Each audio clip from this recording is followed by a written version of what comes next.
Hello guys, स्वागत है आपका डैक्सप्रेड के एपिसोड 291 में।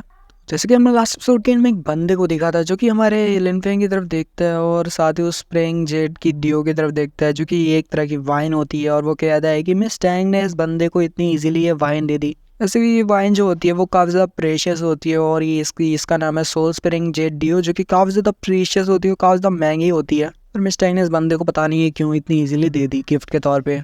फिर कहता है कि अच्छा तो ये है सोल स्पिरिंग जेट डियो, जो दिखने में भी काफ़ी ज़्यादा पावरफुल है और ये शायद से 9th लेवल की है।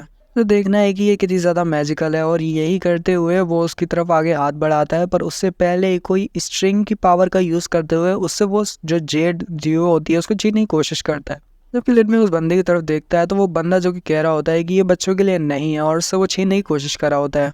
वो जो स्ट्रिंग के ज़रिए उस मतलब एक तरह से पॉट होता है उसको पकड़ के अपनी तरफ खींच लगता है और कहता है कि बस आ ही गया और अभी ये मेरी हो गया और आके फ्यूचर में वो बहुत ज़्यादा पावरफुल बनूंगा, अब मेरा फ्यूचर लिमिटलेस होगा। और ये ऐसे ही करके वो ख्वाब देख रहा होता है कि तभी अचानक से इनफिंग का हाथ आता है और उस बोतल को हवा में ही पकड़ लेता है, सॉरी मतलब पॉट को हवा में ही पकड़ लेता है। कि लिनफिंग उस बंदे से कहता है, देख के लगता है कि तुम्हें पता नहीं और तुम्हें किसी ने सिखाया नहीं कि दूसरों से किसी की चीज़ लेनी नहीं चाहिए या फिर चुरानी नहीं चाहिए। क्योंकि वो बंदा लिनफिंग से कहता है, मैं यहाँ स्टेट के 3rd लेवल पे हूँ और तुम्हारी हिम्मत कैसे हुई ये कहने की, और वैसे भी तुम इसको पीने के लायक नहीं, तुम्हारी बॉडी जो है पूरी तरह से ब्लास्ट हो जाएगी, फट जाएगी और तुम्हारी फेस भी फट जाएगी। तुम्हारे लिए ठीक नहीं होगा कि तुम जैसा लो लेवल का बंदा इसको पीता है, तो इसको चुपचाप से मेरे हवाले कर दो। और उसको छीनने लगता है लिनफिंग से। पर अचानक से जो लिनफिंग होता है वो अपने हाथ में थोड़ा पावर्स को रिलीज करता है। उस साथ ही जो वो होता है पॉट होता है उसमें क्रैक्स आने चालू हो जाते हैं और अचानक से वो जो पॉट होता है वो पूरी तरह से टूट जाता है और जो सोल स्पिरिंग जेट डी होती है वहीं पे फट जाती है, पॉट उसका टूट जाता है।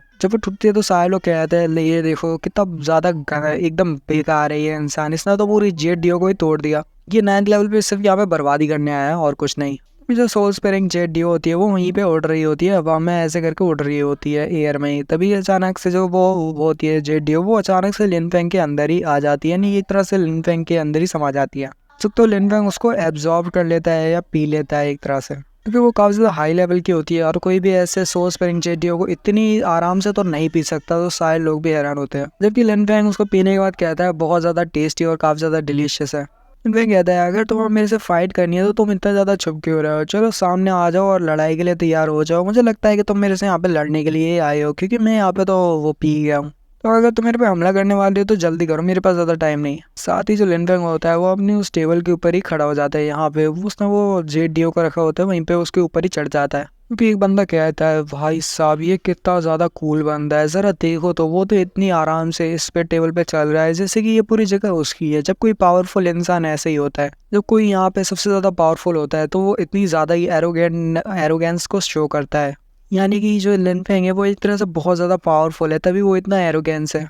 तो समझ नहीं आ रही कि आगे आखिर ये लिनफेंग करने क्या वाला है। ये बहुत ज़्यादा एरोगेंटली जो है इस टेबल पर चढ़ चुका है। क्योंकि वो जो बंदा जिसने लिनफेंग की पॉट को छीना होता है वो कहता है कि तुम्हें लगता है कि तुम यहाँ पे तुम्हारे जो बैकग्राउंड है उसमें स्टैंग है तो मैं तुम्हें यहाँ पे छोड़ूंगा नहीं, मैं तुम्हारे यहाँ पे हमला करूंगा और तुम्हें यहाँ पे जान से खत्म कर सकता हूँ। मैं सोचना कि मैं कोई कदम नहीं उठाऊंगा। और साथ ही वो अपनी पावर्स को रिलीज करता है। लिनफेंग कहता है, तो अच्छा तुम अपनी यान स्टेट के 3rd लेवल पे हो, सॉरी 4th लेवल पे हो। जबकि लिनफेंग उस बंदे से कहता है कि मैं इतना ज़्यादा क्वालिफाइड हूँ जो कि टियानजिंग पैलेस के 9th फ्लोर तक आ पाया है और यहाँ पे आके इतना ज़्यादा शो ऑफ करा है। मैं इतना क्वालिफाइड हूँ तभी तो तुम्हारे सामने यहाँ पे खड़ा हूँ और तुम्हें क्या लगता है कि मैं पावरफुल नहीं हूँ। चलो फिर मैं यहाँ पे तुम्हें थोड़ा सा अपनी पावर्स का भी नमूना दिखा देता हूँ जिससे बाकियों को भी पता चले कि आखिर ये लिनफेंग क्या चीज़ है। वो जो बंदा होता है वो अपनी बहुत ज़्यादा पावर्स को रिलीज़ करते हुए अपने रेड टाइप के ऑरा को रिलीज़ करता है और साथ ही वो आगे की तरफ बढ़ता है लिनफेंग के हमला करने के लिए। और वो बड़ी तेज़ी के साथ लिनफेंग की तरफ हमला करने के लिए आ बढ़ता है।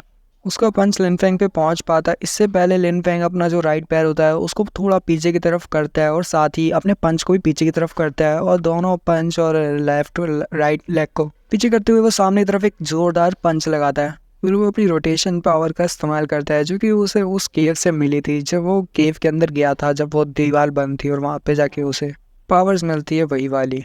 वो अपने पंच में थोड़ी सी 1000 रोटेशन की पावर्स को गैदर करता है, साथ ही सब पंच लगाते हैं। दोनों के पंच आपस में टकराते हैं, but as you know Linfeng की पावर ज़्यादा होने के कारण वो जो बंदा होता है वो पीछे की तरफ धकेला जाता है और वो दूर जाके गिरता है। लिनफेंग जब उस पर 1000 रोटेशन की पावर्स को यूज़ करते हुए उस पर पंच लगाता है तो साथ ही उसका जो जिस पंच से दूसरे पंच से उस बंदे ने टकराया होता है तो उसका जो हाथ होता है वो भी वहाँ से टूट जाता है। और लिन फेंग का पंच बहुत ज़्यादा पावरफुल होता है, जिससे दूसरे सामने वाले बंदे का पंच ही टूट जाता है, वो तक तो हाथ ही टूट जाता है। लेकिन वो बंदा जो कि लिन फेंग के बारे में पहले थोड़ी देर पहले बोल रहा होता है, वो भी बहुत ज़्यादा घबरा जाता है और कहता है तुमने देखा जरा, उसने तो उस लिन फेंग ने तो सिर्फ एक ही पंच के साथ जो कि यान स्टेट के 4th लेवल का जो बंदा है उसका हाथ ही तोड़ दिया, वो भी सिर्फ एक मुक्के के साथ। और सिर्फ उसने एक अटैक किया और उस बंदे का हाथ टूट गया। पता नहीं ये आखिर चीज़ क्या है, ये कोई मॉन्स्टर है क्या? लिन फेंग वाकई में यान स्टेट के 3rd लेवल पे है? देखने से तो नहीं लगता, उसने तो उस बेचारे का हाथ तोड़ दिया जो कि 4th लेवल पे था। तो लिन फेंग कहता है बस कचड़ा था और कुछ नहीं। इसके साथ दिखाते हैं जो लिन फेंग होता है उस बंदे की तरफ देखता है जो कि पहले अपना मुंह खोला हुआ होता है और कहता है क्या तुम भी कुछ कहना चाहते हो?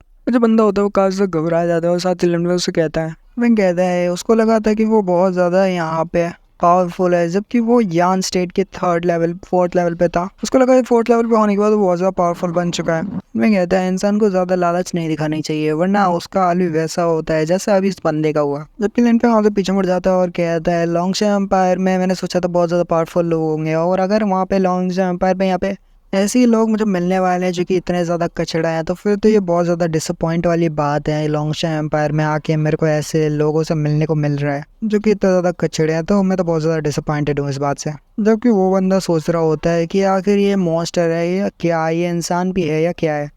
एक तो ये बड़ी एरोगेंट के साथ ही यहाँ पे स्टेबल पे खड़ा होकर और नॉर्मली चल रहा है जैसे कोई सड़क वगैरह हो। ऊपर से यहाँ इसने आके एक बंदे पे हमला कर दिया और इस पेरिस में आके इतनी ज़्यादा तबाही मचाई और यहाँ पे सब कुछ तोड़ फोड़ दिया। ऊपर से ये लॉन्गशे एम्पायर के टियानजिंग पैलेस में आके यहाँ पे लॉन्गशे एम्पायर के बारे में ऐसा बोल रहा है।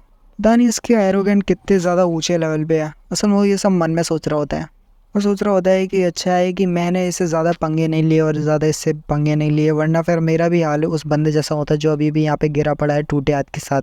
उसकी जगह मैं होता अगर मैंने उससे बात की होती तो। जबकि लिन फेंग से कहती है कि हस्बैंड तुम तो बहुत ज़्यादा गुस्से वाले हो रहे हो। ये लिन फेंग कहता है यहाँ पर तुम ही थी जिसने यहाँ पे ट्रैवल कास्ट की और यहाँ पे मुसीबत खड़ी करी हो।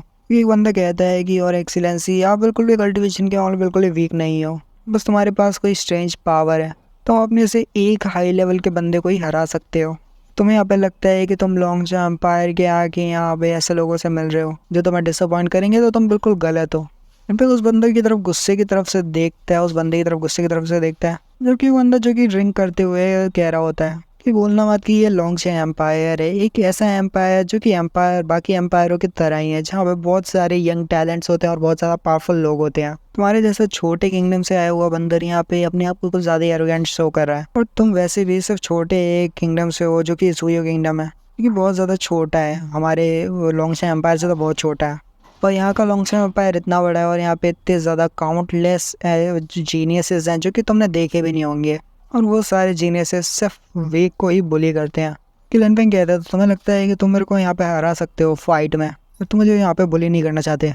जबकि बंदा कहता है इंसान होने के नाते सेल्फ अवेयरनेस होना बहुत ज़्यादा अच्छी बात होती है। जबकि लिन फेंग उससे कहता है तुमने जो सेंटेंस बोले हैं और तुमने जो शब्द कहे हैं तुम उन पे ही बने रहो और उन पे ही ख़त्म करो और उन पे ही मतलब बने रहो। तुमने यहाँ पे कहा कि तुम मेरे से ज़्यादा स्ट्रांग हो और तुम यहाँ पे एक बात ऐसी साबित करना चाहते हो, तो दिखाओ मुझे तुम कितने ज़्यादा स्ट्रांग हो। तो बंदा कहता है कि मुझे लगता है तुम बहुत ज़्यादा ही एरोगेंट हो रहे हो। तुम्हें क्या लगता है तुम्हारे जैसा यान स्टेट का 3rd लेवल का बंदा जो कि पहली बार टियानजिंग पैलेस में आता है और डायरेक्ट 9th फ्लोर पे कदम रखता है और यहाँ पे 3rd लेवल के एक बंदे को हरा देता है, तो तुम्हें क्या लगता है कि तुम अपने आप को कुछ ज़्यादा ही एरोगेंट समझ रहे हो? मतलब 4th लेवल के यान प्लेयर को हरा देता है, तो तुम्हें क्या लगता है तुम बहुत ज़्यादा एरोगेंट शो कर सकते हो यहाँ पर, तुम्हें कोई कुछ नहीं कहेगा।